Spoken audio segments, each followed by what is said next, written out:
kallid golfimängijad, kallid klubi liikmed.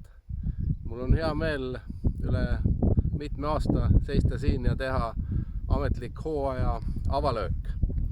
Tegelikult ma tegin selle löögi juba hommikul 9:20, kui Paul Marliga käisime, mängisime Seacoursi ja vaatasime, kas väljak on ikkagi teie vastuvõtmiseks valmis.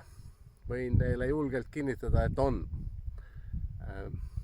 Viimase kuu aja jooksul on EGCC töötajad teinud suurepärast tööd ja eelkõige ma tahan tänada neid selle hoolitsuse ja selle andunud töö eest ja selle väljaku ettevalmistamise eest. Et ma olen veendunud, et kui te tulete siia mängima alates reedest, siis te naudite üle pikka aja ja kõik on andnud endast parima.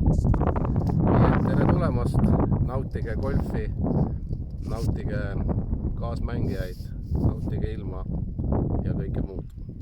Aitäh teile!